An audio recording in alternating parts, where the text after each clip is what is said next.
subject is componentized into two parts, that is mathematical component and statistical component. Almost 90% of the mathematics component is over now. So as I notified early, 3 units I have kept aside for us to conduct it physically if the time allows us to do that. If not, I'm going to do those online as well by using a suitable method. So until that, I'm going to step for the statistical component. Right, basically about when we talk about the statistics, so this image gives an entire picture about statistics, but you can't at once you can't figure out what this is about. Right. Don't think about this image. Just look at these two terms, data and information. Data and information. You all know what is called data, what is called information. Or even you don't know, you have just heard about these two terms, data and information. And so far, maybe related to the IT things or wherever you have heard something called transforming data into information. You might have heard that there is something called transforming data into information. And if there are persons, those who have learned IT related things, the process of the thing happens in transforming data into information in terms of IT technical words, that is called the process. Process කියලා එකක් තියෙනවා. අපි IT related world එකේදී අපි process එක කියලා කියන්නේ the things that we do to transform data into information. But actually the process of transforming data into information includes statistical concepts.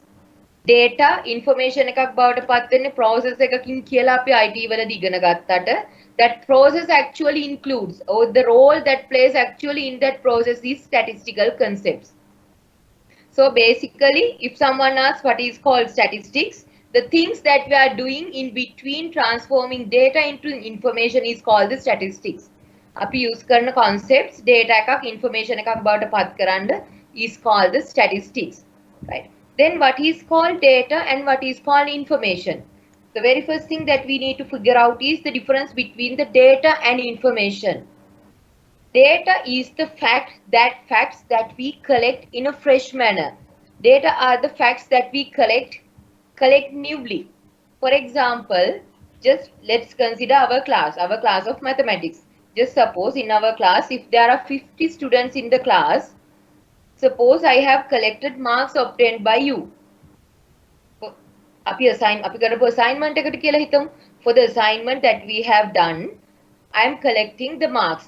Suppose I am collecting the marks obtained by each of the 50 students in the class. Let's assume that in our class there are 50 students. ළමයි 50 දෙනෙක් ඉන්නවා කියලා හිතමු. ඒ 50 දෙනාගේ assignments වලට ඒගොල්ලන් obtain කරගත්ත marks 50මම ගන්නවා. Then those are the raw facts that I have collected about the marks from the students. මම ළමයින්ගෙන් newly collect කරපු facts වලට තමයි data කියලා කියන්නේ. Then what is called information? Now suppose an outsider or some person from the FGS is asking from me, what about the marks of students for the assignment? ළමයින්ගේ assignment එකට ළමයි ගත්ත ලකුණු මොන වගේද? Then they are asking from me generally, what about the marks the students have obtained for the assignment? So in that case, though I have marks collected out of all the 50 students, that is useless to tell that this person has obtained 5, this person has obtained 19, this person has obtained 100. Likewise, it is not possible to tell all the 50 marks of the students. So in that case, we need to find out we need to find out a representative figure in order to represent the entire data or entire raw facts related to the marks of the students. ළමයින්ගේ marks කොහොමද කියලා කවුරු හරි outside කෙනෙක් ඇහුවොත් ඒක මට represent කරන්න I need to have equipped with a particular value instead of just telling all the raw facts. සාමාන්‍යයෙන් අපි class එකක බොහෝ වෙලාවට අපි in order to represent all the marks, the usual value that we are finding is the average marks. අපි සාමාන්‍යයෙන් ඔක්කොම class එකේ තියෙන marks represent කරන්න the value or the figure that we are finding out is the average or the mean of the marks. So that mean is the information. once after we collected the raw facts, so raw facts related to the marks of the students, we are doing certain thing in between and we are taking out a meaningful figure, and that meaningful figure is the information. That the process, simply the process that happens in between transforming that collected data related to the marks into a meaningful figure is called the statistics. Now our information becomes what? And what is the data? Data is the raw facts collected from the students about the assignment marks, and information is the fact that we are taking out based all of these facts collected here nibly. මෙතන අපි කරපු data ටික තියෙනවා. මේ data මොනවා හරි දෙයක් අතරමැදදී අපි සිදු කළා. We are taking a meaningful fact from here. That meaningful fact is called the information. And what happens in between transforming these fresh facts into a meaningful fact is called the statistics. So in case of, let's take our very basic example of finding out one meaningful figure for the marks obtained by the mathematics students of our class. For that, what we do, in order to find out mean, what we do, we just add all the values together, or add the marks of all the students together and divide by number of students in the class. So that is the basic process that we are applying to find out the mean, right? Anyhow, we have done something, whether whatever we have done in the middle is bigger or simple, the process that we have applied is called the statistics. The statistical concepts we are applying here in case of transforming data into information.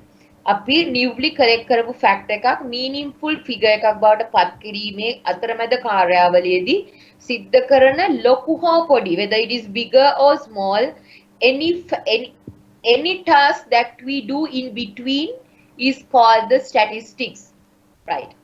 So that is basically about what is called statistics, right? Now in this world of statistics, or in this middle process of transforming data into information, these things can be happen. The very first thing is that we have to collect data. We have to collect data. අපිට data collect කරන්න නැතුව අපිට මොනවත් කරන්න බෑ. The very first thing is that we need to take the facts in a fresh manner. Then we need to organize them in a meaningful way.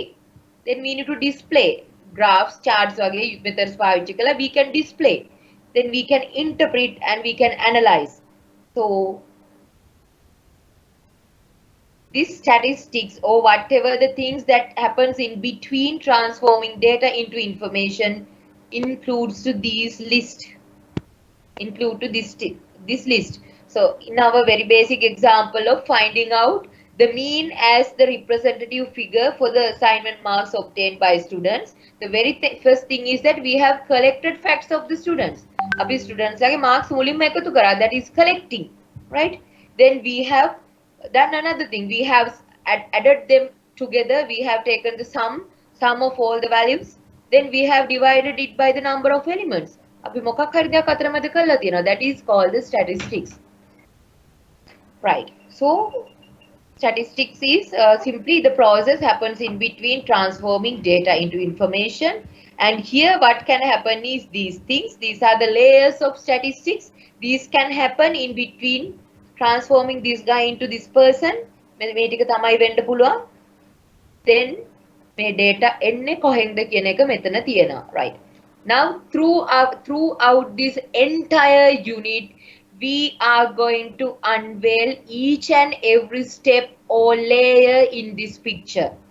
මේ පින්තූරේ තියෙන හැම දෙයක් ගැනම විස්තරාත්මකව ඉගෙන ගන්න තමයි අපි මේ සම්පූර්ණ මොඩියුල් එකෙන් යන්නේ. Basically, what is called data, what is called information, what are different types of data. So basically different characteristics and properties related to this image we are going to learn as statistics. Statistics syllabus එක මොකක්ද කියලා ඇහුවොත්, this is the syllabus. This is the entire syllabus. All the entire syllabus is concluded to here. This is the syllabus, right? මේක syllabus එක නෙමෙයි, මම ඔයගලන්ට syllabus එක වෙනම දෙන්නම්, but all those units are covered within this picture, right? Okay, now this is what Now, as you see this hierarchy, you can see that this data seems to come from a sample, and this sample seems to come from a population. What is this? Data නිකම්ම නිකන් එන්නේ නැහනේ. Data කොහෙන් හරි තමයි එන්න ඕනේ. The raw facts that we are collecting need to be come from somewhere. The where that the data are coming is called sample. And again, there is another term called population. What is the difference between these two? Right. Okay. Just disregard all these things. Let's clarify what is these two. Right. Let's take one example. Just consider a school. නිකන් ඉස්කෝලයක් ගැන හිතන්න. ඕගොල්ලෝ හිතුවොත් ඔන්න ඉස්කෝලයක් තියෙනවා. ඒ ඉස්කෝලේ ළමයි 10,000 ඉන්නවා. Just consider that of a particular school there are 10,000 students in a school. And suppose I want to know whether what about the family backgrounds of the students of that school. ඒ ඉස්කෝලේ යන ළමයින්ගේ family backgrounds මොන වගේද කියලා මට ඔන්න survey එකක් කරන්න ඕනේ. I want to find facts about what are the family backgrounds, or just consider that what are the monthly incomes from which of the families that the students are coming. Students are in a families වල income එක මොන වගේද කියලා කරන්න මට දැනගන්න survey එකක් කරන්න ඕනේ. So in that case, dealing with all the 10,000 students is not possible for me. If needed, we can, but that is not accurate. Even we are hesitating to deal with very big number. So in that case, we are trying to extract a part of the entire thing. Now our entire thing is the school of 10,000 students.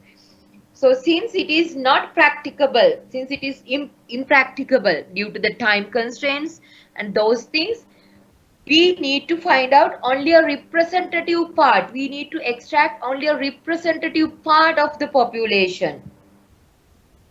That is called the sample. So that is the difference between these two concepts.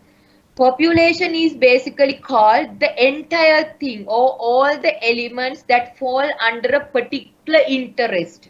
And sample is called the representative part that we are extracting with the intention of collecting data. අපි සරල උදාහරණයක් ගත්තොත් මට දැනගන්න ඕනි අපේ class එකේ හිතන්න අපේ ක්ලාස් එකේ ළමයි 500ක් ඉන්නවා කියලා. මේ ළමයි 500 ඉන්න අපේ ක්ලාස් එකේ මට දැනගන්න ඕනි මම සබ්ජෙක්ට් එක උගන්වන විදිය ගැන. What is the intention of the students? I want to know about the intention of the students of my teaching style. මට මේක quickly කරන්න ඕන. දැන් මට මෙතෙන්දී ළමයි 500 දෙනාගේම facts අරගෙන ඉන්න බෑ. Then I'm going to choose only a part of the students and I'm trying to take out their intention, and then I make a generalization that this would be the intention of the entire class. That is the difference between the population and sample. සමස්තයෙන් අපි කොටසක් මොකක් හෝ ක්‍රමයක විද්‍යාත්මක ක්‍රමයක හරි මොකක් හරි ක්‍රමයකින් අපි කොටසක් extract කරලා ගන්නවා නම් that part that we are extracting is called the sample. Right? Of the sample, we are basically collecting facts, collecting data. Right? That is the difference between the population and sample. Then the next thing. When the population size, if we have a population where the number of elements falling under that particular interest is manageable, we don't need to take out a sample to collect raw facts. If we take our class of if we consider this class, there is only students in between around 50 students. ළමයි 50ක් වගේ ඉන්නේ. In that case, if I need to collect facts about a certain phenomenon of our class, I don't need to choose a sample. In that case, I can directly collect raw facts or data from my population. Now, what are the cases then we are extracting a part of that population? That is the occasion where the size of the population or the total number of elements falling under a particular interest is not manageable or numerous. In those cases, we are finding a sample. We are extracting out a representative part out of the population and make a generalization for the entire population. So that is the difference between these two concepts, population and sample. දැන් උදාහරණයක් විදිහට ගත්තොත් ඡන්ද කාලෙට ඡන්දයක් ලං වෙද්දී මොන කොයි party එක දිනයිද කියලා දැනගන්න ඡන්දෙට කලින් what do we usually do? We are doing telephone surveys. Likewise, we are doing randomly, we are doing telephone surveys from people, and what is the party that you are planning to vote. Likewise, we are doing that. So based on the facts that we have collected, then we are making estimation that this party would be winning. Likewise, in that case, the sample is the set of elements we have extracted to take out the facts out of the entire thing, and population is all the number of elements falling under a particular interest. Right. So this is that is the difference between sample and population. In cases where we can manage the population, or we can deal with the entire population under a particular interest, we can collect raw facts from the entire population. But in cases where the entire population is not manageable, or in cases where the entire number of elements is not practicable to deal with, then we are extracting a part of that entire thing, and that part is called the sample, right? So that is about this image. Then we are going to unveil some important characteristics and properties related to each of these parts of this image, right? So basically here you have definitions about what is population and what is sample.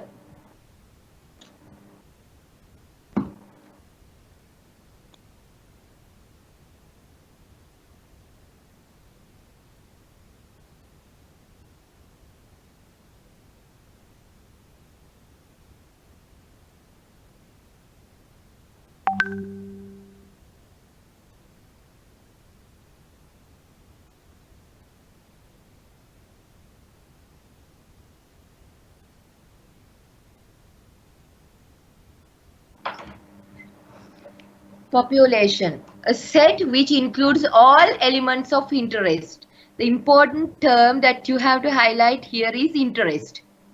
අපි හැමතිස්සෙම population එක consider කරන්නේ මොකක් හරි interest එකක් යටතට වැටෙන ළමයි ටික. හිතන්නකෝ, suppose I want to do a survey about soldiers of army. That is my interest, soldiers of army. එතකොට navy එකේ කෙනෙක් මේ population එකට include වෙන්න පුළුවන්ද? බෑ. A person from a navy camp would not be able to be interested for this population. So that is why we are highlighting the terminology interest here. Population is basically called a set, or the total number of elements fall under a particular interest. If we take another example, suppose I am interested of doing a survey about family backgrounds of the students learning in schools of Colombo district. I want to do a particular survey about the family backgrounds of students learning in schools in Colombo district. In that case, a student from a school from Jaffna, student who comes from a school from Jaffna is not falling under my population. Why? That is not my interest. My interest has been limited as the students, those who are schooling in the schools in Colombo district, right? So that is about the population of interest. So simply sample is called a finite subset of the population. We all know that sample is only extracted part of the population. So always now you can see that population is the bigger picture and sample is the smaller one. Sample is only a part that includes within the population. So that is the difference between the population and sample. If we take the concept of set theory, කුලක වල දැනුම අපි මෙතෙන්ට පාවිච්චි කරොත් කුලකය සහ උපකුලකය, that is set and subset. Set is the bigger one, subset is the person which is inside the set. So if we apply that concept into this population and sample thing, population is the set and sample is the subset. Population එක අස්සේ තමයි sample එක ඉන්නේ. A finite subset of the population is called the sample.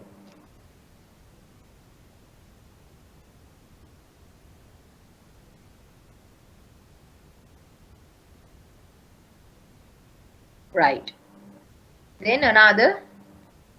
Then what is sampling? Simply the process of learning about the population on the basis of a sample is called sampling. Now here we are learning some technical, very basic technical terms in statistics as an initiative. What is sampling? Now we have learned what is called sample, what is called sample, then what is sampling. Sampling is called learning about the entire population or making estimation about the entire population based on a sample is called a sampling. Making general statements about the entire population based on a sample is called sampling.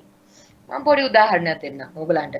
දැන් හිතන්න ඕගලන්ට dengue තියනවාද කියලා බලන්න ඔන්න දැන් හිතන්නකෝ corona තියනවාද කියලා බලන්න අපි PCR ටෙස්ට් එකකට ගන්නවා ඕගලන්ගේ මොනවද ගන්නේ සෙම සාම්පල් එකක් උගුරෙන් ගන්නවා. එතකොට අපි මොකක්ද කියන්නේ? මේ මනුස්සයාගේ උගුරට විතරක් කොරෝනා කියලා කියන්නේ නැහනේ. මනුස්සයාට corona. So what we are taking only a very few amount of phlegm from the nose or from the throat, and then we are making an estimation for the entire person.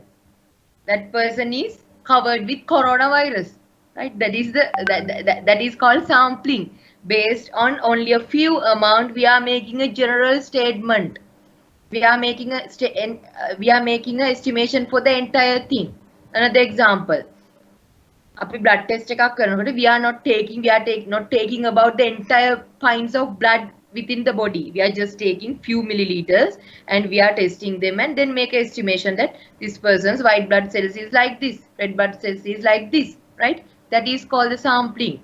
Based on a sample, we are learning about the entire population, or based on a sample, we are making estimation for the entire population is called the sampling, right? Now, why sampling is a must, or what are the importance of the sampling? What is the importance of learning about a population based on a sample?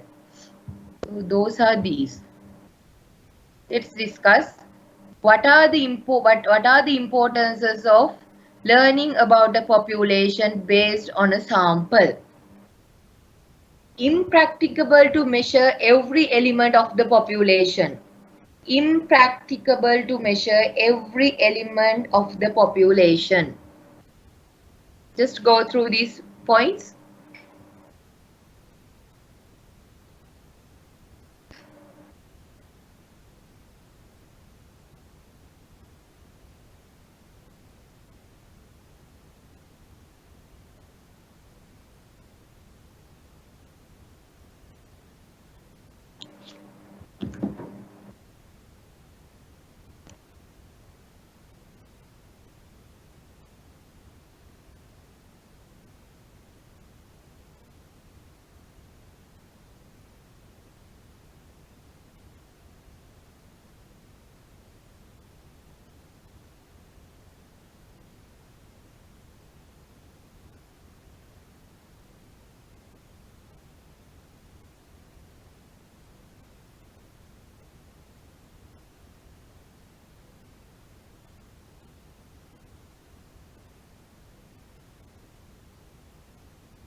Hello? Hello? Yes. Now working. Yeah, I just kept it muted for you to think about these facts. So I'm going to now question you. Right. So why it is called impracticable to measure every element in the population? Why is that? When the number of elements falling under a particular population is very large, it is very impracticable to measure each and every element. Then if the total number of elements falling under a particular population is numerous, it is not practicable. It is not easy to deal with all the elements. So in that sense, it is easy for us to take only a part of the elements from the population and study those.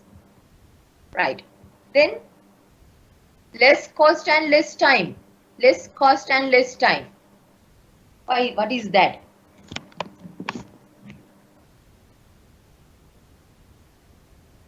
දැන් හිතන්න ජනසංඛ්‍යා ලේඛන දෙපාර්තමේන්තුව ලංකාවේ Department of Census and Statistics is every 5 yearly is doing housing survey, population survey. Population survey එක කරනකොට ඒගොල්ලෝ මොකද්ද කරන්නේ? ඕගොල්ලන්ගේ ගෙවල් වල දොරවල් වල ඇවිල්ලා පොඩි කොළ කෑල්ලක් අලවලා යනවා. Now this house is surveyed. Right?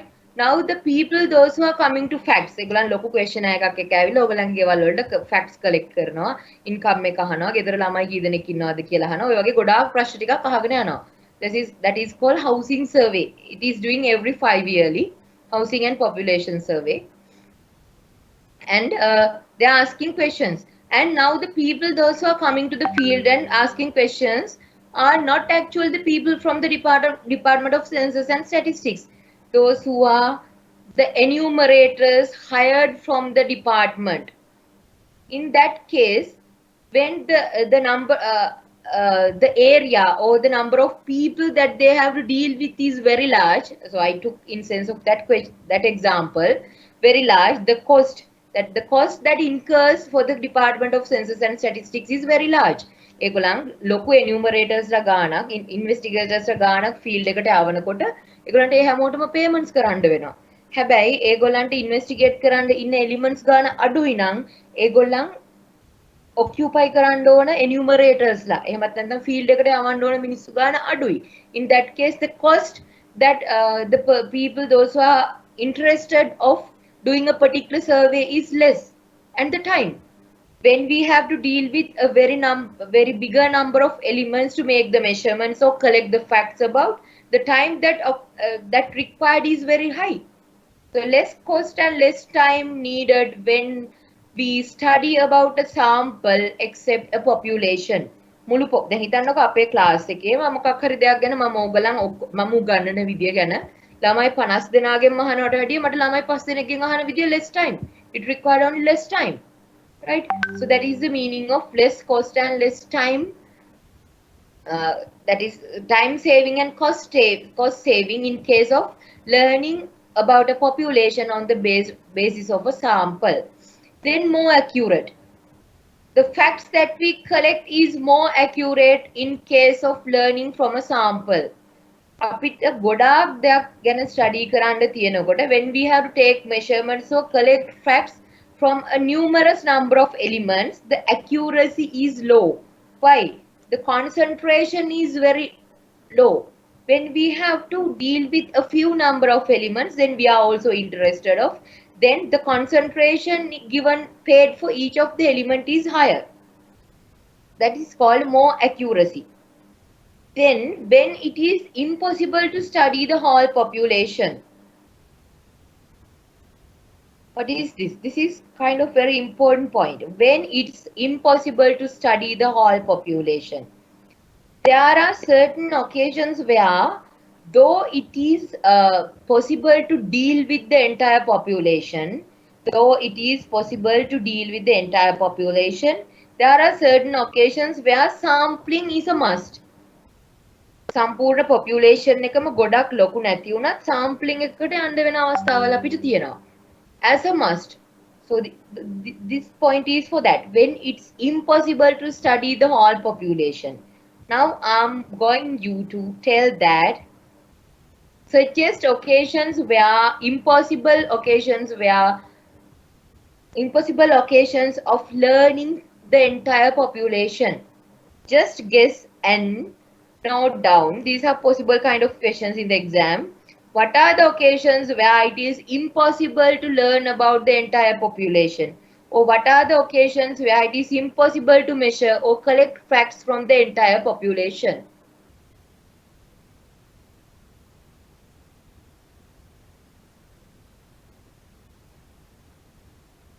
Just guess. මම පොඩි උදාහරණයක් කියන්නම් ඕගොල්ලන්ට. දැන් හිතන්න මට කෙනෙක්ට ඩෙන්ගු තියෙනවද කියලා බලන්න ඕන. ඩෙන්ගු තියෙනවද කියලා බලන්න ඕන නම් මම මොකද්ද කරන්නේ? ඒ මනුස්සයාගේ ඇඟේ තියෙන ඔක්කොම ලේ ටික ඇදලා අරගෙන ටෙස්ට් එක කරන්නේ නැහනේ. We are just taking only few millimeters of blood and then putting for the test and then making a general statement for the entire person. අන්න ඒ වගේ අවස්ථා තමයි when it's impossible to study the whole population. අපිට කරන්න ඕන නම් අර මනුස්සයාගේ ලේ ටික ඔක්කොම අරගෙන ලේ පයින් මහ ගොඩක් නැහැනේ. ඔක්කොම ටික අරගෙන ටෙස්ට් කරන්න පුළුවන් ඩෙන්ගු වලට. But we are not doing that. Is not possible. For example, next thing is that suppose you are a cracker producer. හිතන්න ඔයගලන් රතිඤ්ඤා නිෂ්පාදනය කරන ආයතනයක්. And we need to know that whether these crackers are burning properly. We want to assess whether these crackers are burning properly. හිතන්න මම ඕන lot එකක් produce කළා crackers 100ක. Crackers 100ක lot එකක් produce කරාට පස්සේ I want to know whether these crackers are burning properly. මම ඔක්කොම crackers ටික පිච්චුවොත් if I put all the crackers to burn, what will be remain for me to sell? Understood? And so basically, in case of quality checking, in cases of quality checking, as a must, we are going for the sampling, though it is manageable to deal with the entire population. සම්පූර්ණ population එකත් එක්ක deal කරන්න පුළුවන්කම තිබ්බත් quality checking වලදී we are going for the sampling. උදාහරණයක් විදිහට අපි ඔන්න ගෙදර උයනවා ඔන්න කරි එකක් උයනවා හොද්දට ලුණු ඇතිද කියලා බලන්න අපි මුළු හොද්දම බීලා බලන්නේ නැහැ. දැන් හොද්දක් ඉතුරු වෙන්නේ නැහැනේ. Then what we are doing? We are just taking a spoonful of gravy and just check whether the salt is enough or not. So those are the occasions where සමහරට ඔයගොල්ලෝ දැන් hina වෙනවා ඉතින් මම මේ කියන ඒවාට occasions where sampling is a must, right? So those are the examples, some few examples for the occasions where it is impossible to study the whole population. හිතන්න අපිට දැන් අපි හිතන්න මම I'm a producer of fans. මම fan නිෂ්පාදනය කරන මිනිහෙක්. එතකොට මට දැනගන්න ඕනේ what is the maximum RPM rounds per minute. එක විනාඩියකට වැඩිපුරම කරකවන්න වැඩියෙන්ම කරගෙන පුළුවන් rounds ගන්න කීයද කියලා බලන්න පුළුවන්. ඒක කරන්න I'm using only 2 or 3 fans. ඔක්කොම fans කරකවලා බැලුවොත් ඔක කැඩලා විසි වෙයි. ආයෙ ඉතුරු වෙන්නේ නැහැ. So those are the occasions where sampling is a must.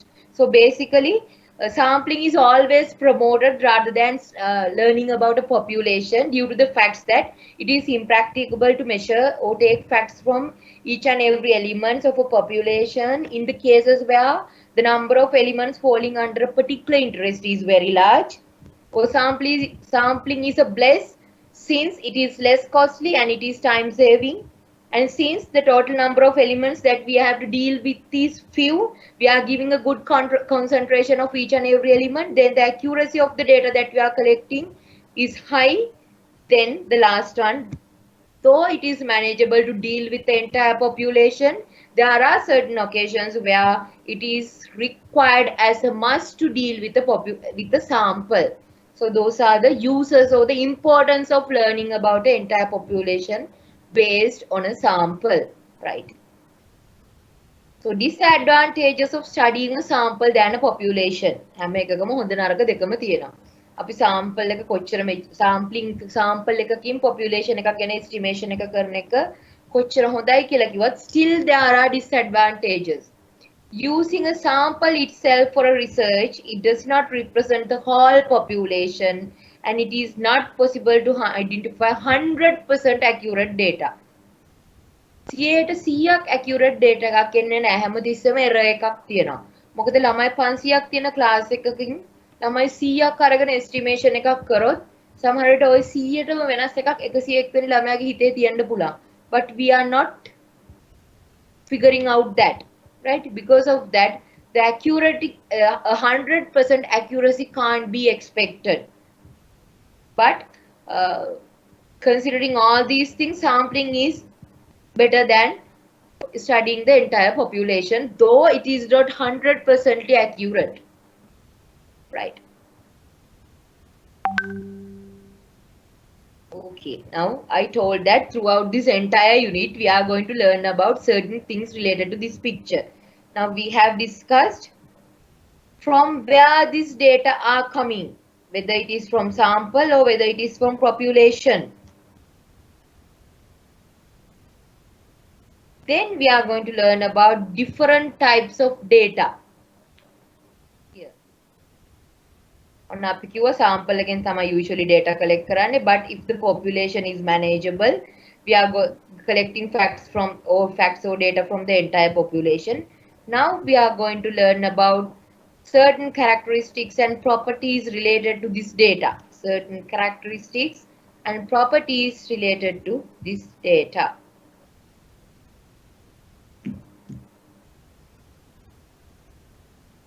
Right. Just read this.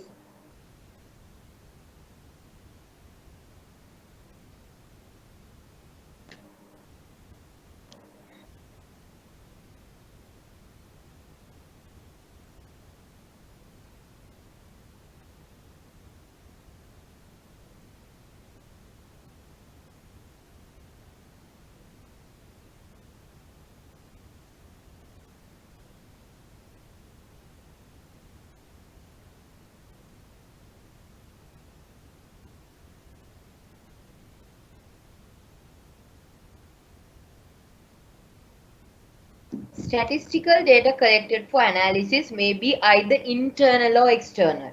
So basically here we are going to learn about different types of data. Statistical data collected for analysis may be either internal or external from the reference point of the individual firm.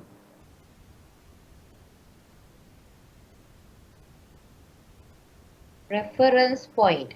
This internality and externality is defined based on the reference point of the individual firm. Right. Okay. Basically, the data that we are collecting can be categorized into two parts as internal and external. There are two types, internal and external. The external data can be again categorized as primary and secondary. Now we are going to learn what are the differences between these types of data. Internal saha external.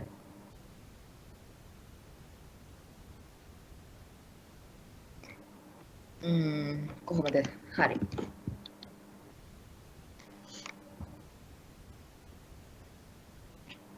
දැන් උදාහරණයක් විදියට ගත්තොත්, suppose I want to do a survey. Now I'm as a person who is occupied at the Kottalawa Defence University, and I'm a person who is serving for a research interest of Kottalawa Defence University.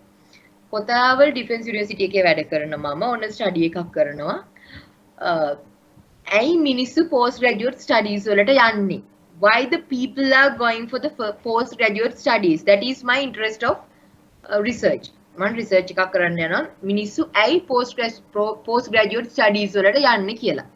එතකොට I'm first collecting facts from the FGS, the students from the FGS. අපේ KDU FGS එකේ students ලාගෙන් මම facts collect කරනවා මුලින්ම. ඇයි ඕගොල්ලෝ postgraduate degree එකක් කරන්න තීරණය කරේ? ඔන්න මුලින්ම මම අපේ අයගෙන් තීරණය collect කර ගන්නවා. Again I'm going to collect facts from the students affiliated to the postgraduate courses of University of Sri Jayawardhanapura. Right now, my population of interest is the students, those who are doing postgraduate studies. So the students of postgraduate studies are my interested population. There I have not limited as KDO, Japuro, Colombo. Likewise, I have not limited here. My population of interest or my research interest is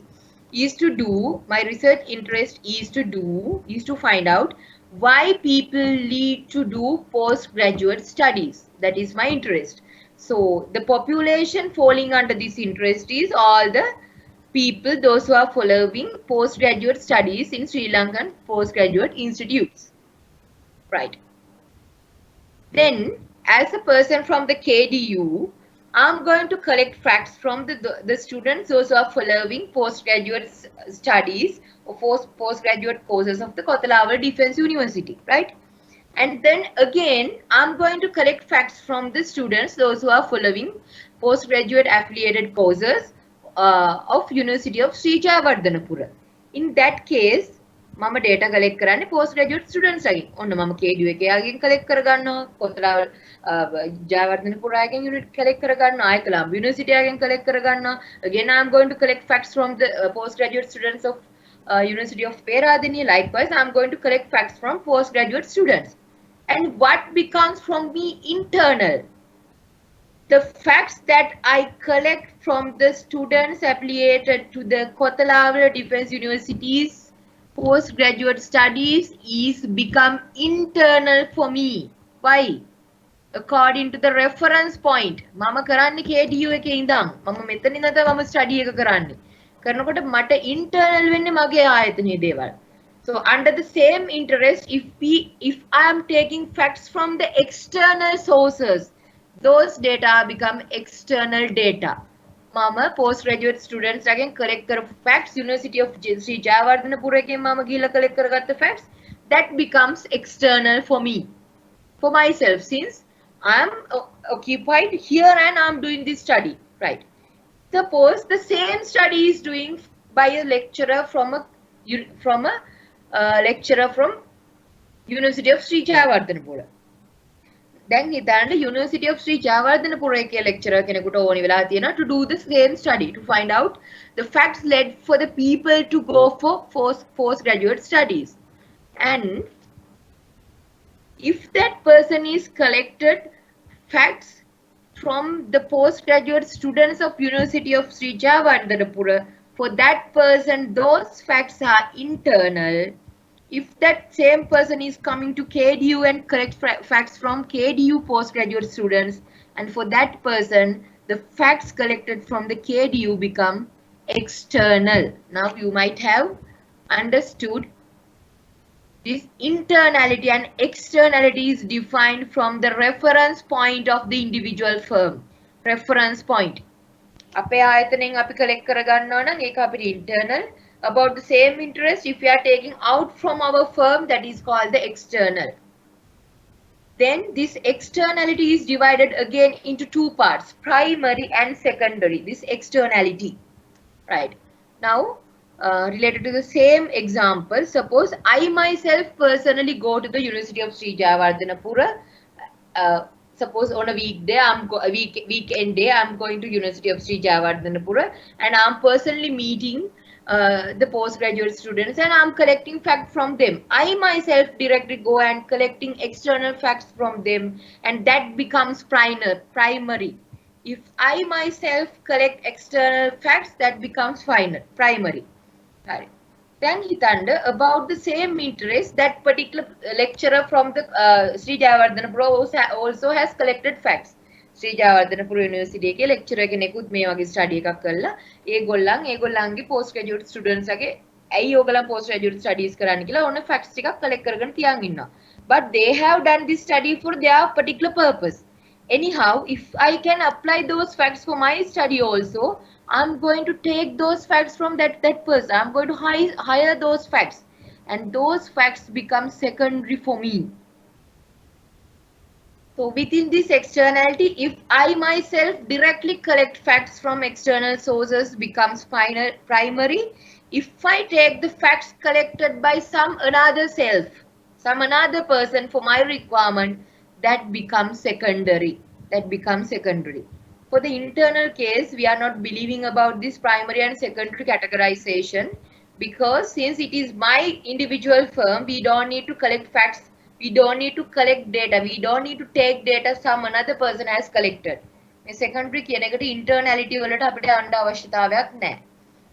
This is the basic categorization of different types of data. Right. So, okay, I'll summarize it again. So basically the statistical data or the facts that we collect can be in two types, internal data and external data. Internal data means the facts that we collect within our firm for a particular interest. External data means the facts that we are collecting outside of our firm about the same interest. And this externality can be in two types, primary and secondary. Basically, if ourselves directly go to the field and collect facts by ourselves, that becomes primary. And if we take the collect facts some other person has collected for our requirement externally, is called the secondary. So that is the basic differences between this categorization of data.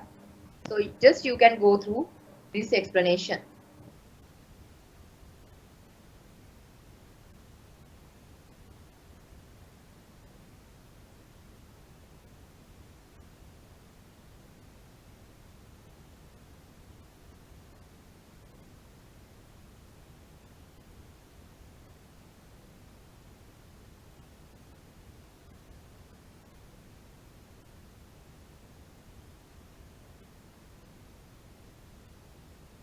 Right. Now we have discussed different types of data. What are the types? That is external and internal. Within the externality, there are two types, that is primary and secondary. Then we are going to discuss about what are the basic methods available to collect this data. අපිට මේ data collect කරනවා කියලා හිතුමනා අපිට ගිහිල්ලා ඔහේ අහගෙන යන්න බෑ. There are some certain scientific methods that we need to follow in order to collect data. ඕගොල්ලෝ දන්නේත් නැතුව ඕගොල්ලන්ට ඕගොල්ලන්ගේ data ඕගොල්ලන් දෙනවා. ඕගොල්ලන් නොදැනුවත්වම ඕගොල්ලන්ගේ inputs data විදිහට දෙනවා. හිතන්න ඕගොල්ලන් messenger call එකක් ගත්තොත්, WhatsApp call එකක් ගත්තොත්, create the status of call කියලා එන්න තරු ටිකක් දාලා ඔන්න levels ටිකක් දෙනවා. ඔයගලන් ඔන්න හොඳ නැත්නම් තලෙන් තරුව click කරනවා. ඔබ තරු දාලා එන්නේ. ඒව තමයි ඉතින් data collection methods.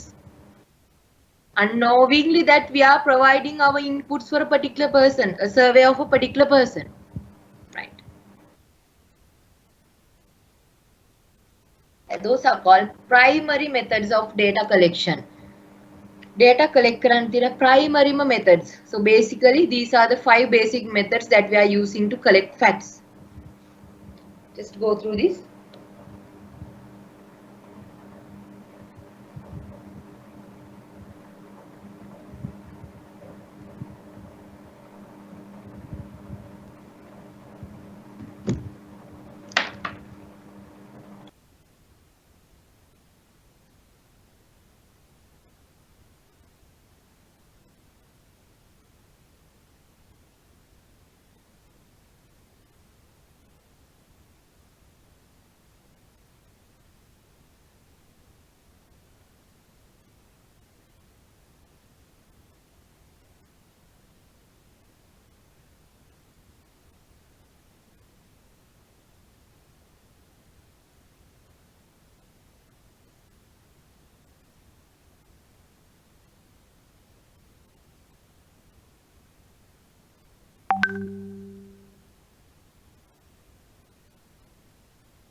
Examination. ඔයාලට exam එකක් හම්බුනාම ළමයි genuine ද කියලා මට ඔන්න study එකක් කරන්න පුළුවන්. ඒතර මට මොකද්ද කරන්න පුළුවන්? Just silently I have to look at you. ළමයි දිහා ඔහෙ බලාගෙන ඉන්න තමයි තියෙන්නේ. Just by looking at you, then I make observation, I collect facts that this person is good and this person is trying to copy. Likewise, I'm taking an observation. That is called the collecting facts by observation. Right. හිතන්නකෝ මම university එකේ lecturer කෙනෙක් විදිහට අපේ ළමයි disciplined ද කියලා මට දැන් දැනගන්න ඕනේ. Whether our students are disciplined. If I ask questions from those students and if I question them whether you are disciplined, would they tell that no? ඒගොල්ලන් නෑ කියන්නේ නැහැනේ. කරන්න තියෙන එකම දේ just by looking at them I have to collect facts. That is called the observation. That this is a very basic explanation about the observation.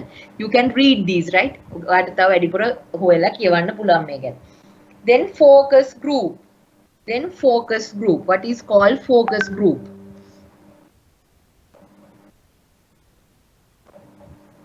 Focus group එකක් කියලා කියන්නේ කොහොමද? මම අපේ යුනිවර්සිටි එකෙන් උදාහරණයක් විදිහට ගත්තොත් හිතන්න මට අපේ යුනිවර්සිටි එක ආස්සේ ළමයි ෆේස් කරන ප්‍රොබ්ලම්ස් මොනවද කියලා අයිඩෙන්ටිෆයි කරගන්න I want to do a survey. I want to do a survey to figure out what are the problems faced by the students within the university life. University life එකේදී ඒගොල්ලන් මොනවද face කරන ප්‍රශ්න වතුර නැද්ද? ඇඳේ මකුණෝ ඉන්නවද? නිදියෙන්න දෙන්නේ නැද්ද? රැට රැහිලා කරදර කරනවද? ඔය වගේ ඕන දැන් මට ඕනේ දැනගන්න ප්‍රශ්න ටිකක් තියෙනවා.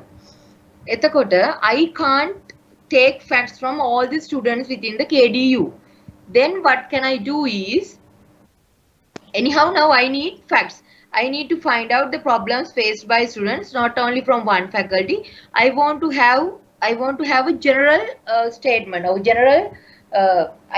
I want to generally know about what are the problems faced by all the students within the university. Generally, I want to know.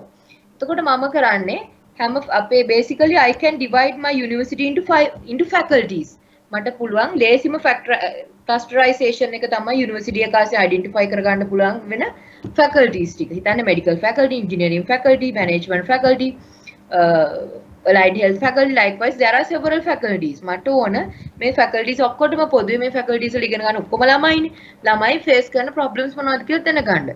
Since I can't deal with all the students, what I can do is මම ඔය හැම faculty එකෙන්ම representative part එක ගන්නවා. Apart from the management faculty, part from the medical faculty, part from the engineering faculty, part from the allied health faculty. Likewise, maybe the problems faced by different students from different faculties would be different. ඔන්න medical faculty වල ළමයි කිය අපි රෑ වෙනකන් ඕන්න අපේ මිනිත් එක අපි දඟලන්න ඕන රෑ වෙනකන් අරව කපන්න ඕන මේව කපන්න ඕන ඔන්න ඒගොල්ලන්ට ප්‍රශ්න දී ඉංජිනේරින් ෆැකල්ටි වල ළමයි කියයි අපිට ලැබ් යන්න තියෙනවා ඔන්න අපිට සයිට් යන්න තියෙනවා ඔය වගේ දේවල් ඉංජිනේරින් ෆැකල්ටි වල ළමයි කියයි anyhow I want to know generally what are the problems faced by students. Then in that case what I can do is I focused on a group of students from each faculty. මම එක faculty එකෙන් එක කොටස students ලව ගන්නවා ඔක්කොම ටික මට deal කරන්න බෑ. management එකෙන් ටිකයි medical එකෙන් ටිකයි engineering එකෙන් ටික ගන්නවා. Then ඔය ළමයි ඔක්කොම ටික එකට දාලා I let them to discuss. ඔය ළමයි ටික ඔක්කොම එකට දාලා ඔයගලන්ට පොදු ප්‍රශ්න ටිකක් මට ස්ටේට්මන්ට් එකක් විදියට දෙන්න. That is called the focus group method. නැත්නම් medical faculty ළමයි ටිකක් විතර කරගෙන ඇහුවොත් ඒගොල්ලන්ගේ ප්‍රශ්න ටික වෙනම කියයි. engineering faculty ටික ඇහුවොත් ඒගොල්ලෝ වෙනම ටික කියයි. එතකොට මම කරන්නේ I am taking stakeholder groups or the groups that I am taking from each of the cluster to put together for the discussion is called the stakeholder groups. මම ඔය stakeholder groups ටික එකට දාලා කලවම් කරලා ඒගොල්ලන්ට discuss කරලා I'm asking final to give me as a one statement. That is called the focus group method. ඔක්කොම ළමයින්ගේ වෙන වෙනම අහලා කතා කරලා යන්නේ නැතුව මම stakeholder groups I'm taking from each of the faculty putting them together for the discussion කළා ඒගොල්ලන්ගේ එක report එකක් විදිහට මට ඉල්ලනවා. ඕගොල්ලන් face කරන ප්‍රශ්න මොනවද? That is called the focus group method. Then personal interviews. That you all know what is called personal interview method. Personal interview method is called the face-to-face interview method. That is the most effective method of data collection. Face-to-face. Because why? Interviewer and the interviewee, the person who gathers facts and the person who is providing facts are face-to-face. අපිට මූණට මූණ ඉන්නකොට අපිට ඕන දෙයක් යාගෙන් අහන්න පුළුවන්. So the personal interviews is the method that provides a greater variety of data. There it contacts both physical contact, eye contact and voice contact both are happening there. මූණට මූණක් තියෙනවා, eye contact එකක් තියෙනවා, eye contact and voice contact both. If we go for the telephone interviews, the variety of data that we can have is comparatively low for the personal interviews. අපි telephone interviews දැන් ඔය ඡන්ද කාලට එහෙම call කරලා අහන්නේ ඔයා ඡන්ද දෙන්න යන්නේ මොන පක්ෂෙත්ද කියලා just they are checking. Those are called the telephone interviews. එහෙම නැත්නම් ඔය එනවා ඔය හිතන්නකෝ කෑම කඩවලින් pizza hut එකෙන් spring and summer ඔය වගේ කඩවලින් අපිට call කරලා අහන්නේ this is just a survey to check whether our what is our service quality කියලා ඔය පොඩි ඒවා අහන්නේ. Those are called the telephone interviews. But in case of a telephone interview, the amount of time that we are willing to hang on a telephone is few. අපිට පැය ගානක් එකලම් question කර ඉන්න බෑ. But when the person is in front of us, they can't object.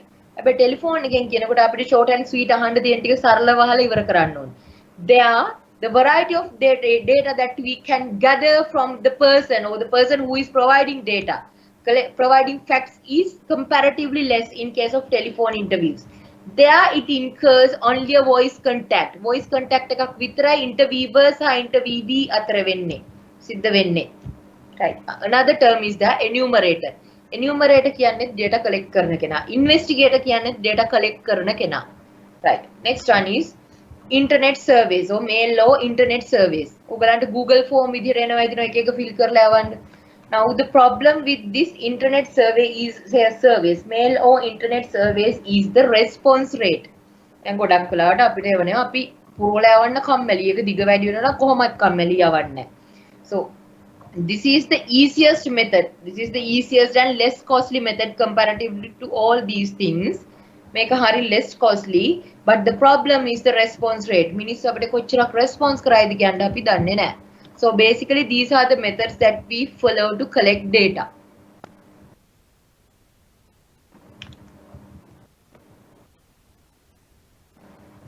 Right. Just go through these examples.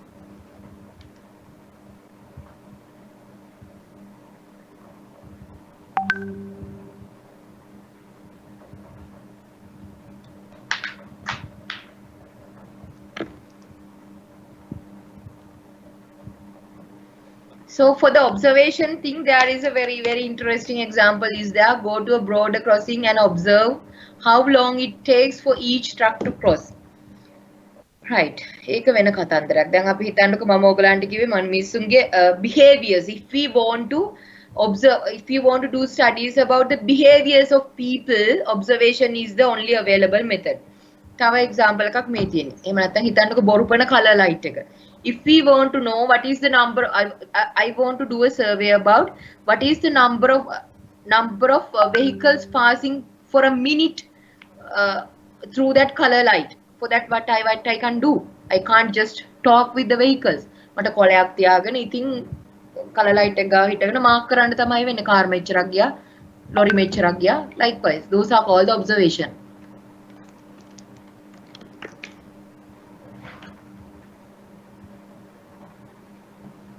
Just read this focus group. So here the important terminology is the stakeholder groups.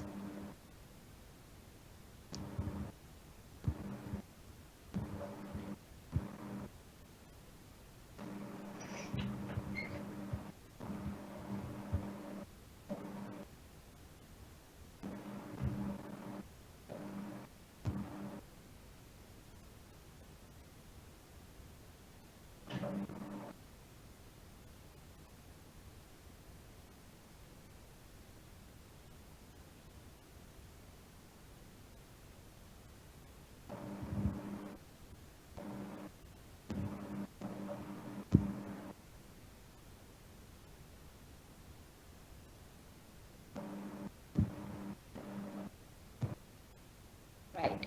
So now we have discussed what are the different types of data and what are the methods available to collect data.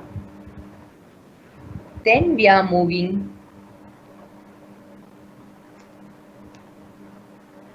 to selection of a sample. Then we are moving to this layer.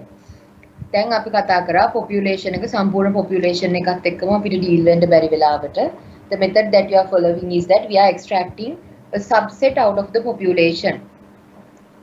We discussed that we are taking only a part of the population to make a general statement about the entire population. Selecting that part would be done in a scientific manner. අපිට population එකේ sample එකක් select කරනවා කියන එක we can't do in a haphazard way. We have to do that in a scientific way according to our own requirement. In haphazardly, we can't take out, we can't filter, we can't take the sample out of the population. We need to follow some scientific unbiased methods to take this sample out from the population. Those are called the sampling techniques. So basically there are two types of techniques, probability and non-probability sampling techniques. There are two types of sampling techniques called probability and non-probability sampling techniques. So here within this module we are going to learn about these probability sampling techniques. Non-probability sampling techniques are actually not promoted much. The problem is that in case of non-probability sampling techniques, the selection of elements from the population for the sample is not unbiased. හැමතිස්සෙම අපි elements select කරන එක choose of elements should be unbiased. හැබැයි non-probability sampling techniques වලදී ඒක unbiased නැහැ.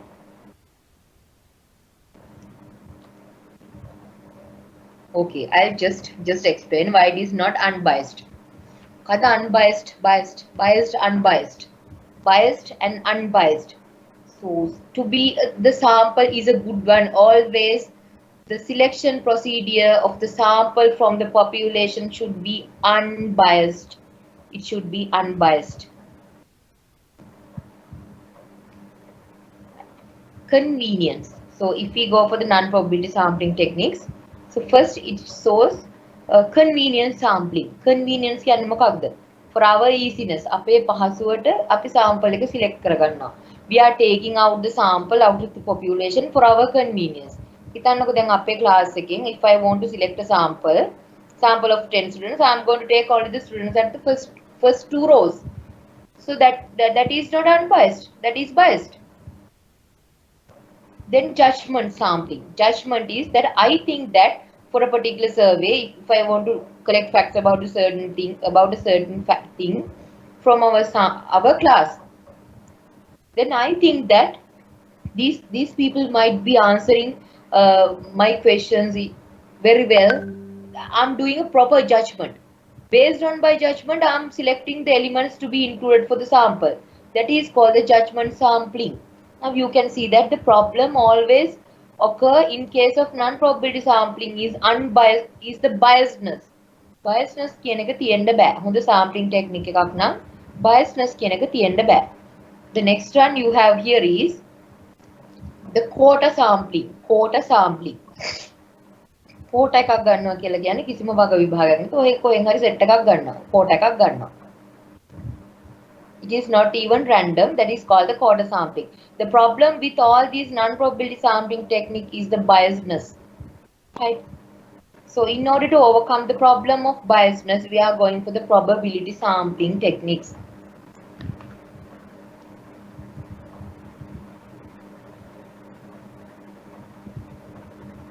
Right? So within this unit, basically, we need to learn about 4 types of probability sampling techniques: simple random sampling, systematic sampling, cluster sampling, and stratified sampling.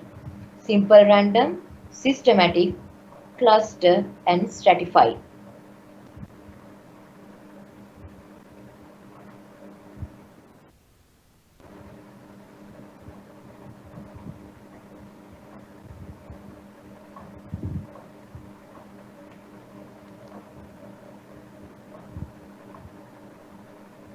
Okay, first I'm going to explain you what is called a simple random sampling. Randomness. What is called the randomness? As the name implies, we are selecting the facts randomly. Randomly just does not refers that අතනින් මෙතනින් හැමතැනින්ම ගන්නවා කියන එක නෙමෙයි. අහඹු ලෙස ගන්නවා කියලා කියන්නේ ඔහේ ගන්නවා තනින් තනින් ගන්නවා කියන එක නෙමෙයි. Random means we don't know that from where, what are the elements going to be selected for the sample. Basically, to select a simple random sample, there are two methods: random number table method and lottery method. This is also called the lottery method. Random number table method and lottery method. Right. You have another two concepts here. A sample size simple n is drawn from a population capital N. And the two new terms. The size of the population is notated by capital N, and the size of the sample is notated by simple n, capital N and simple n. A sample size simple n is drawn from a population of capital N in such a way that every possible element in the population has the same chance of being selected. කතේ කියන්නේ population එකේ ඉන්න හැම element එකකටම සමාන probability එකක් තියෙනවා select වෙන්න. සමාන chance එකක් තියෙනවා select වෙන්න. But all the people are not selecting. But every person has equal chance or equal probability. Then it says that our method of selection is unbiased. හැමෝටම සමාන probability එකක් තියෙනවා. Then how to conduct a simple random sampling? Random number table method. The first type of selecting a simple random sampling is called the random number table method. Random number table method. Here, what is called a random number table? Random number table. Now suppose that in our class, ඔගලගේ class එකේ ළමයි හිතන්නකො 50ක් ඉන්නවා කියලා. Just suppose that there are 50 students in your class. And suppose I want to choose 10 students for a particular thing. අපේ class එකෙන් දැන් ඔයාලා අපි ඉන්න class එකෙන් මට ළමයි 50ක් ඉන්නවා කියලා හිතන්න මේ class එකේ. මේ ළමයි 50 දෙනාගෙන් මට ළමයි 10ක sample එකක් තෝරගන්න ඕනේ. එතකොට I can use these two methods. One of these methods I can use random number table method. Then what is called random number table? Internet එකේ ඔයගලන්ට හොයාගන්න ඕන තරම් තියෙනවා ළමයි. Random number tables කියලා tables ජාතිය. ඒ කියන්නේ හිතන්නකො ලඝු පොත කියලා. ලඝු පොතේ පිටුවක් ගන්නවා කියලා හිතන්න.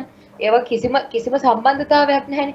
2 4 6 8 කියලා ගත්තොත් ඔන්න ඒවා ඔක්කොම ඉරට්ටේ සංඛ්‍යා. If we take 1 3 5 7 likewise, that is all are odd numbers. There is a relationship. But random numbers are called, it is a table which consists of set of numbers which does not exist any pattern. කිසිම pattern එකක් නැති numbers ටිකක් derive වෙච්ච table එකක් තියෙනවා. මම ওই table එක අරගෙන ගිහිල්ලා numbers 50ක් තියෙන table එකක් අරන් යනවා. අපේ පන්තියේ ඉන්න ළමයි 50යි කියලා හිතන්නකෝ. I'm taking a random number table and I'm extracting only the first 50 numbers of that table. මම ඔන්න ඔයගේ 50ක් මම අරගෙන මම මේ 50න් අතේ කොපියක් තියාගෙන ඕගොල්ලන්ටත් ඒ 50ම දෙනවා. ඊට පස්සේ දීලා මම ඕගොල්ලන්ට කියන ඕගොල්ලන් මේ අංක 50 බෙදා ගන්න. Then I don't know that which number has gone to which person. I don't know, right? Then what I do is then with the list of the numbers that is with me, I randomly select 10 numbers. මම 10ක් select කරනවා. Then my sample will be included with the 10 students of which that 10 numbers that I have selected is according to. මම select කරපු අංක 10 corresponding වෙච්ච එහෙම නැත්නම් ඒ අංක 10 බෙදිලා ගිය ළමයි 10 දෙනා තමයි මගේ sample එකට අයිති වෙන්නේ. Now priorly do I know that who is going to be included for my sample? I don't know. මම ඔයගලන්ට මම ඉලක්කම් 50 දෙනවා මගේ අතේ ඉලක්කම් 50 තියෙනවා මම ওই ඉලක්කම් 50 randomly ඉලක්කම් 10ක් තෝරනවා. But I don't know that which number has gone to which person. In that sense this is purely random. මම නොදැන තමයි මේ 10 දෙනා එන්නේ. That is called the simple random sampling. The same thing can be done by using the lottery method, or that is also called the drawing out of a hat. අපේ පන්තියෙන් 10 දෙනෙක් තෝරගන්න ඕන. What I can do is taking equal sizes of sheets and writing your names inside and folding them properly so as in such a way that your names are not appearing to out. Then we are putting them into a jar. අපි ඒකට කියන්නේ drawing out of a hat කියලා. එතනක අපි ඔයගොල්ලෝ sheet to ක්‍රමය කියන්නේ ඒ වගේ දාලා we are mixing them well and randomly mixing them well, properly mixing them, and I'm picking 10 sheets out. And my sample will be included of the students whose names are on those 10 sheets. Then do I know that whose names would be appearing on the sheets? I don't know. That is called the randomness. Right. නැතුව randomness කියන්නේ අතනේ එක්කෙනයි මෙතන එක්කෙනයි මෙතන එක්කෙනයි ගන්නවා කියන එක නෙමෙයි. Right. So that is the concept of randomness. Basically, in order to find out select a random sample out of a population, there are two methods, that is random number table method and drawing out of a hat. Drawing out of a hat. So this is method. This method is also called the lottery method. Lottery method. Okay. Just read this. This one. එකයි අපි කියන්නේ හැම කෙනාටම select වෙන්න කලින් equal chance එකක් තියෙනවා select වෙන්න for the sample.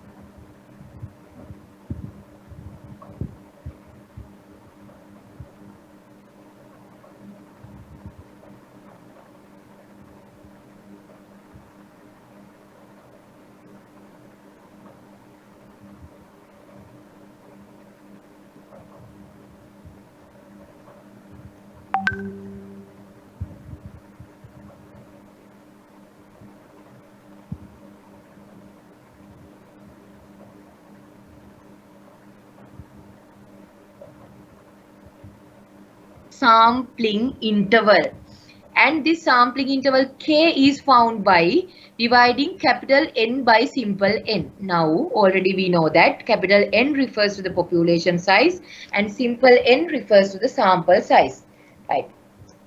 Sampling interval එක කියලා කියන්නේ අපි element select කරන්න ඕන interval එක මොන gap එකක් තියලාද කියන කතන්දරේ. හරි. හිතන්නකෝ මට ඉන්නවා අපේ ක්ලාස් එකේ ඉන්න ළමයි 50ක්. In our class we have 50 students, and suppose I want to select a sample of 5. Out of these 50 students I want to select a sample of 5. Then what is sampling interval? 50 divided by 5. 50 divided by 5 is 10. 50 divided by 5 is 10. 50 පහෙන් බෙදුවම 10යිනේ. then මොකක්ද කියන්නේ? Select a random starting point. අපිට පළවෙනි අපේ sample එකට select වෙන පළවෙනි කෙනා කවුද කියලා තෝරන්න අපිට chance එක දීලා තියෙනවා. We have the freedom to select what is the element, what is the first element, right? That is also biased there. පළවෙනි කෙනා කවුද කියලා තෝරන්න මට අයිතිය දීලා තියෙනවා. Then select every kth element in the population and at equal intervals. Then select every kth element in the population at equal intervals. That is called the sampling interval. ඒතර මොකක්ද ඒ කියන්නේ අපේ ක්ලාස් එක නම් ළමයි 50ක් ඉන්නවා. ළමයි 5ක් මට තෝරගන්න ඕන. එතකොට මම හිතන්න මේ මගේ ක්ලාස් එකේ ළමයි ටික ඉඳගෙන ඉන්න පිළිවෙල. ඒතර පළවෙනි එක්කෙනා randomly මම මෙයාව සිලෙක්ට් කරනවා. Then who would be my second element for the inclusion of the sample? That is the 10th element starting from this guy. මෙයාගෙන් start කරලා ඊළඟ 10 වෙනි කෙනා ඊළඟට එන්නේ. ඊළඟ 10 වෙනි කෙනා ඊළඟට එන්නේ. But though I have the freedom to select the first person only, I don't know who is the next 10th guy. I don't know who's the next 10th person for the inclusion of the sample. That's why here it says the gaps between the elements are equal. පෙළට ඉඳගෙන ඉන්නවා නම් මගේ class එකේ ළමයි ටික starting point එක randomly මම select කරනවා. එතන ඉඳලා හැම 10 වෙනියම මම select කරගන්නවා මගේ class මගේ sample එකට include වෙන්න. That is called the sampling interval, right? And also this method is unbiased. Only, apart from only the starting point, random starting point error, the other persons who is going to be included for the sample, I don't know. That's why it is called again an unbiased method, right? Just read this example.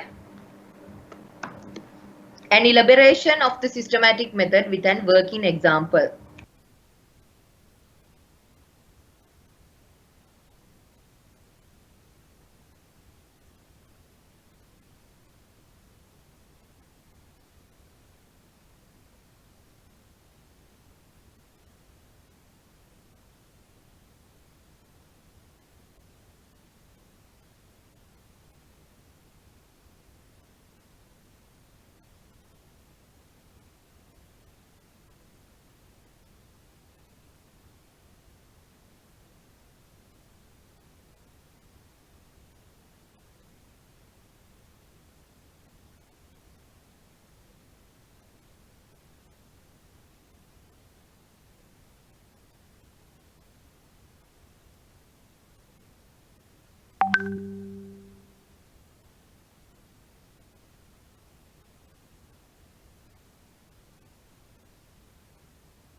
Right.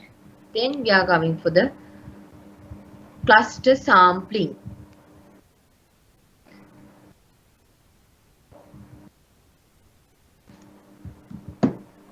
Right. This method incurs selecting elements for the sample by dividing the population into groups called clusters. මේ method එකේදී අපි කරන්නේ population එක කොටස් වලට බෙදලා දැන් මම ඔයගලන්ට කිව්වේ focus group method එකේදී මට KDU එකේ ළමයින්ගේ problems identify කර ගන්න ඕන. Since I want to identify the problems faced by the cadets or the students of the KDU, so rather than taking students from one faculty, then what I am going to do, I can basically divide my population into clusters called faculties. Faculties වලින් ටික ටික අරගෙන ඒගොල්ලන් ඔන්න එකතු කරනවා. ඒගොල්ලන්ට මම කිව්වා stakeholder groups කියලා. ඒගොල්ලෝ ඔන්න එකතු කරලා ඒගොල්ලන් discuss කරන්න දාලා ඔන්න data ගන්නවා කියලා මම කිව්වා. හරි. එහෙම දෙයක් තමයි මෙතනත් වෙන්නේ. Divide the population into groups called clusters. Then randomly select some of the clusters. Right. So based on the number of times a particular population is divided, based on the number of times a particular population is divided, the stage of the cluster sampling is decided. The number of times අපි කී පාරක් population එක group කරනවාද කොටස් වලට කඩනවාද කියන එක මත තමයි අපේ cluster sampling වල stage එක තීරණය වෙන්නේ. So basically the cluster sampling is in three ways, in three types. One stage cluster sampling, two stage cluster sampling, and multi-stage cluster sampling. There are three types of cluster sampling stages: one stage, two stage, and multi-stage. Right. අපි මේක example එකකින් කතා කරමු මොකද්ද මේ කියලා.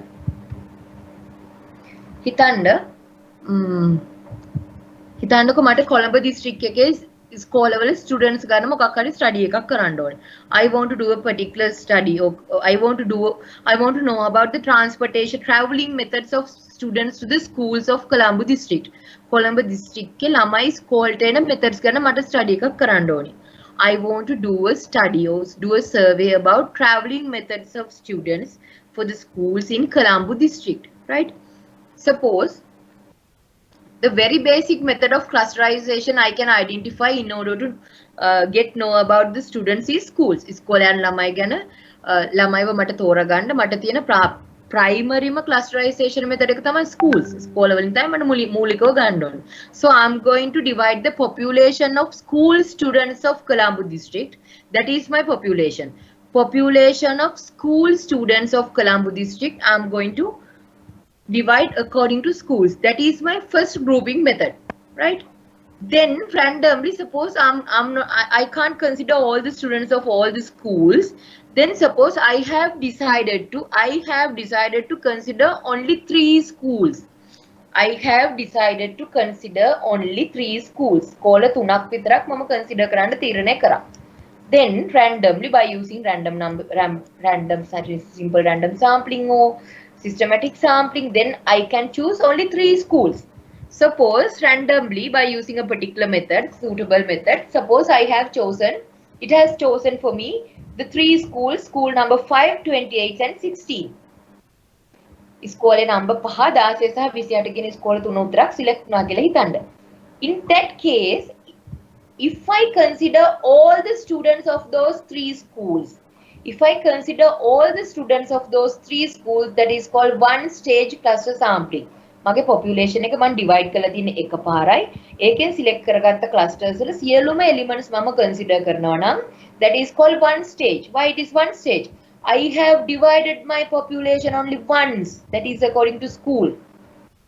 Right.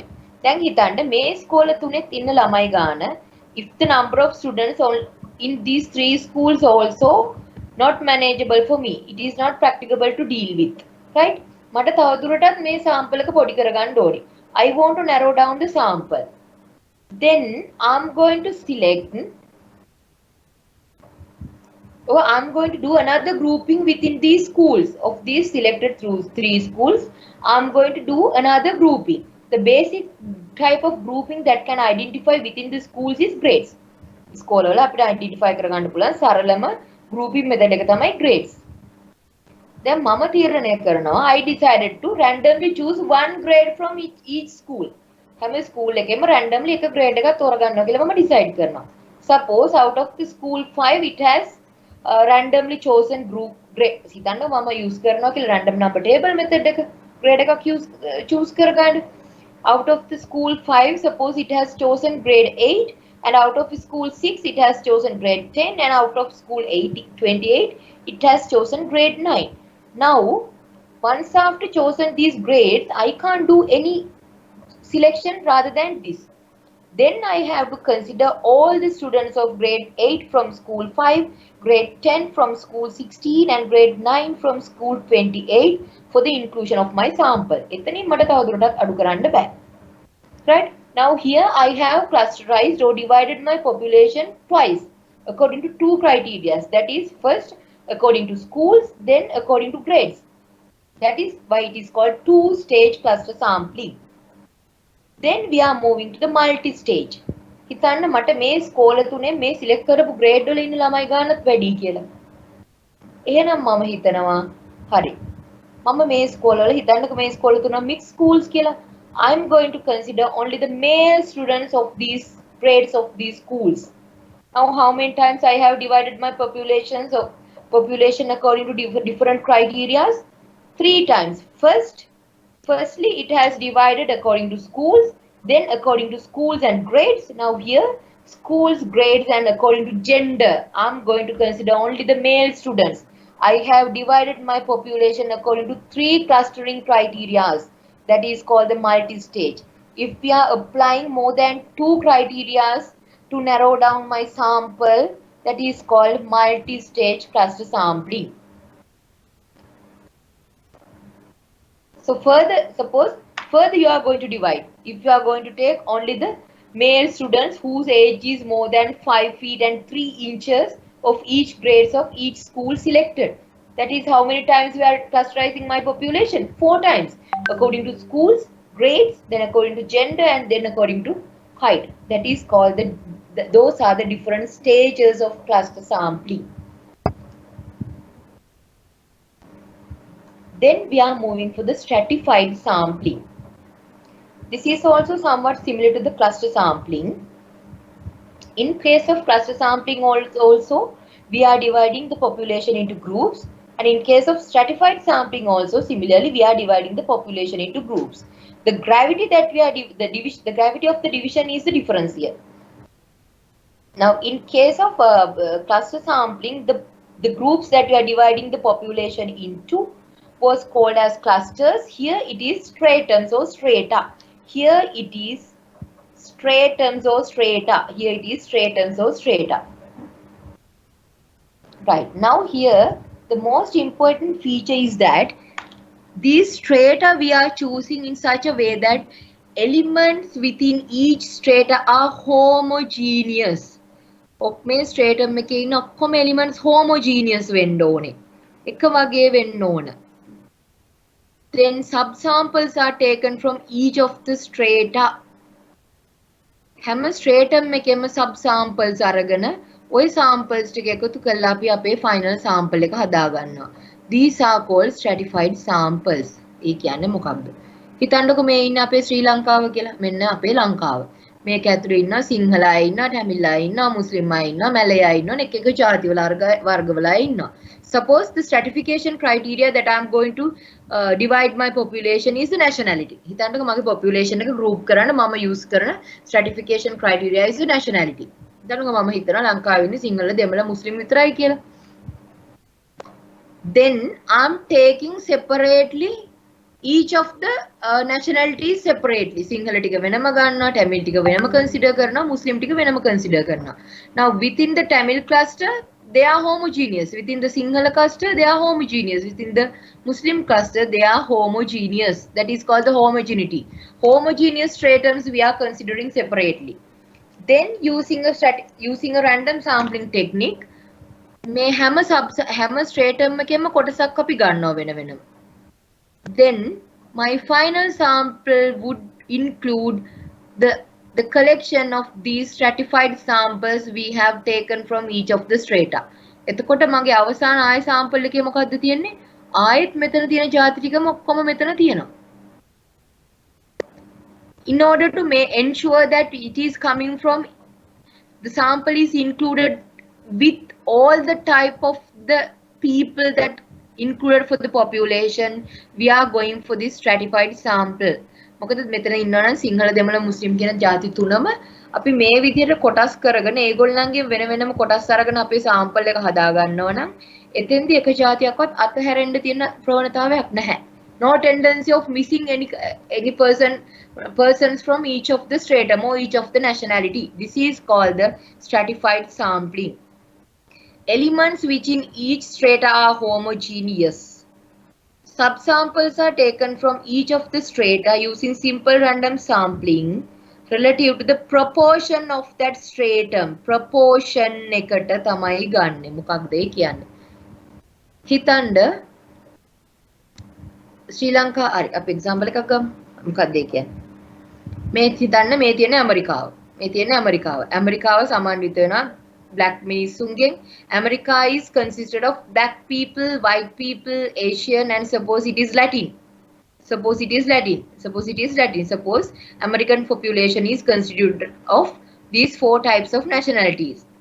And suppose I want to take out a sample of 400. 400 sample එකක් American population එකෙන් ගන්න ඕනේ. Right? Now my stratification criteria is nationalities. Now I am considering black separately, white separately, Asian separately, and Latin separately. Then I am taking subsamples from each of these nationalities. Black වලින් ටිකක් ගන්නවා, white වලින් ටිකක් ගන්නවා, Asian වලින් ටිකයි, Latin වලින් ටිකයි. Then my final sample would be included of all these people, the collection of all these people, right? Then මෙතන කිව්වා we are taking these subsamples in such a way that proportion, relative proportion is maintained. What is that?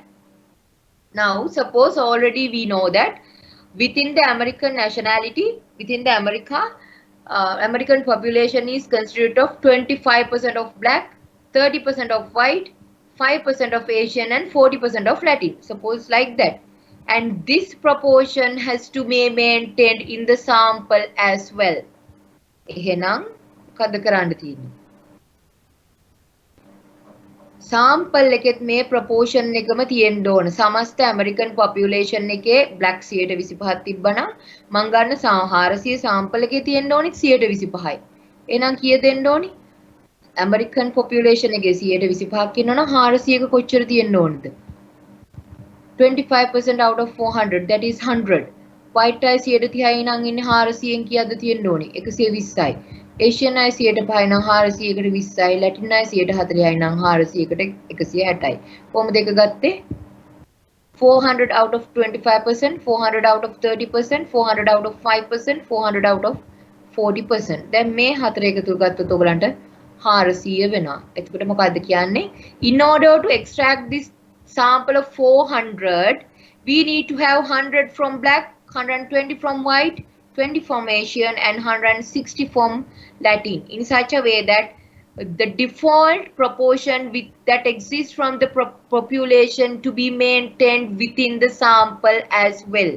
එතකොට මොකද්ද කරන්නේ? ඔන්න මේ හාර මෙතනින් අපිට ඕන black 100යි. මේ black ඔක්කොගෙම අපි randomly 100ක් select කරනවා. Using lottery method or random number table method or systematic sampling method, we are taking 100 from here, 120 from here, 20 from here and 160 from here. And the summation of all these will finally give us a sample of 400. If the interested size of sample is 1000, අපිට 1000 ක sample එකක් ගන්න ඕන නම් within that 1000 also we need to be maintained this proportion, this relative proportion. එතකොට මේ 1000කට නම් මෙතන 250යි. white වලින් නම් 300යි. Latin වලින් නම් 50යි. Likewise, you need to extract from each of these nationality stratums, and those stratum that the amounts that we are taking out from each of the stratums are called random subsamples. With the collection of these random subsamples, we are developing our sample. This is called the stratified sampling method. So basically, this is the end of learning about the probability sampling techniques. We have discussed about simple random sampling. There we have two methods, that is lottery method or drawing out of a hat method or random number table method, then systematic sampling method, then cluster sampling method, and then stratified sampling method. Right. So these are the methods that is available for us to choose a sample in an unbiased method. Right. So now here you have some review exercise. So these kind of very simple questions can be asked in the examination.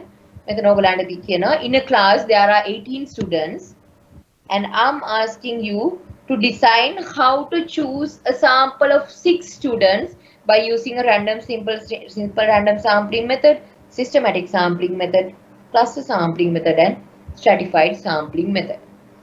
ඔය විදිහට තමයි questions අහන්න පුළුවන්. Right here if the answers are not elaborated, some hints are given how to develop your answer. Then with these hints you can develop your own answers. Right, so this is the very basic introductory part for the statistics subject. Right, so if you have questions you can raise now. Excuse me, madam, can we have a cluster sampling inside the stratified sampling? Stratified sampling. Inside the stratified sampling, cluster sampling can be there. You're asking that, right? We can't have cluster. You can have cluster sampling in here. If you need to find out a set of subsample out of this black එකෙන් ඔයගලන්ට ගන්න ඕනි නම් random subsample එක, you can use clusters. Blacks are coming from different areas. Those are the clusters you can use. You can have. Okay, thank you, madam. Okay.